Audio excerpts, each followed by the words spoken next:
Let me read to you a passage from the 8th chapter of St. Mark's Gospel, verses 11 to 13. It's the Gospel for Monday of the 6th week in Ordinary Time. St. Mark writes, "The Pharisees came and began to question Jesus. To test him, they asked him for a sign from heaven. He sighed deeply and said, 'Why does this generation ask for a miraculous sign? I tell you the truth, no sign will be given to it.' Then he left them, got back into the boat, and crossed to the other side." That's from Mark chapter 8, verses 11 to 13. What does this suggest to us?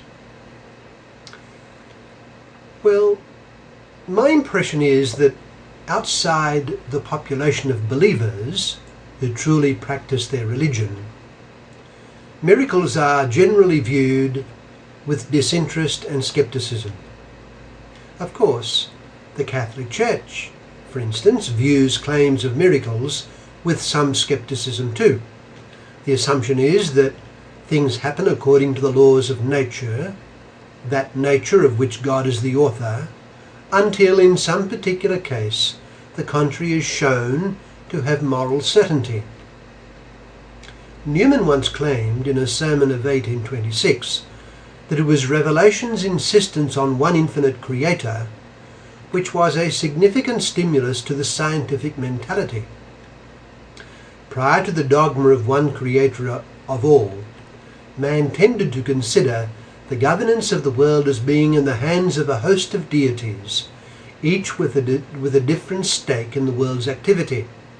Neptune was involved with the sea, Jove was involved with war, and so forth. That is to say, the world was not governed according to consistent laws coming from the one creator, but according to the different whims and aims of this or that deity. So the world's functioning could not be studied systematically. When scientific and empirical investigation did gather momentum, the notion of consistent physical laws embedded in the course and constitution of the world was supported by the acceptance of a single supreme God. So, though God might be later disregarded and abandoned, he was taken to have done a good work in favouring the assumption of a consistent universe that could be studied scientifically. In fact, we have gone beyond this to assume that miracles are like magician's tricks.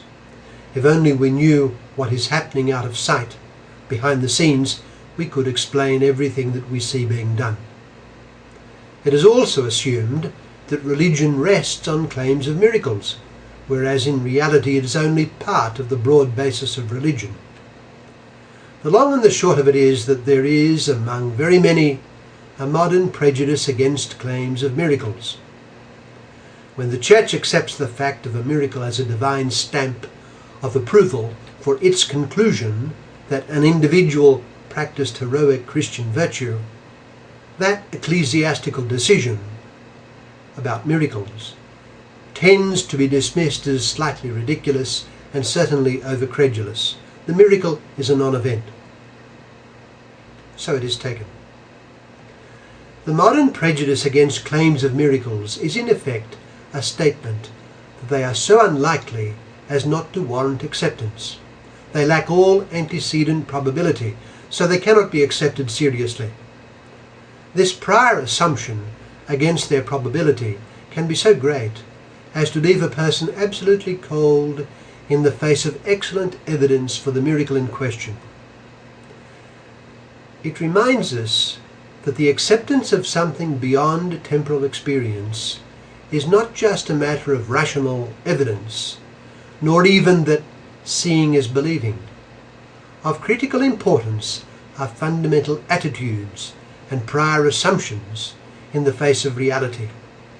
Everything hinges on one's starting points, where one is coming from, what one's fundamental assumptions and beliefs are. And this brings us to our Gospel today that I read earlier from Mark chapter 8 verses 11 to 13. We read that the Pharisees came and began to question Jesus.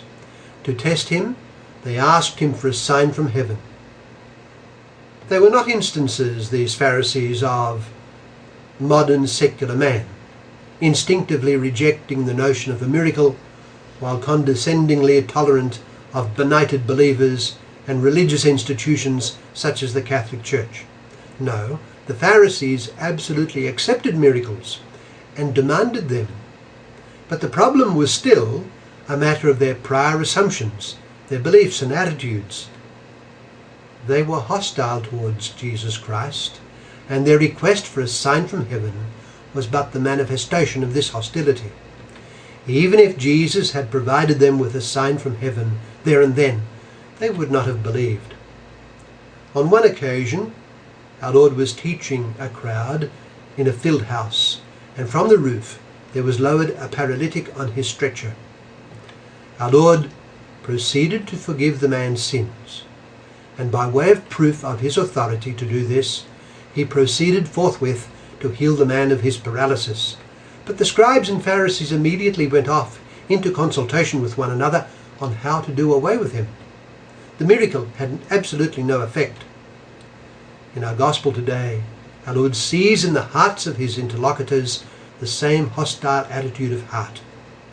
Miracles would have no effect on them. They asked for a sign from heaven. He gave forth a deep sigh and left them. Let us take our brief gospel passage today that I read earlier as a reminder of something of fundamental importance in any religious life and in life in general. I refer to the state of a man's heart. Everything depends on this. God asks of us that we love him with all our heart, mind, soul and strength. With such an attitude, we shall be open to all that God chooses to do in our regard. Let us then give him our hearts and follow him to the end.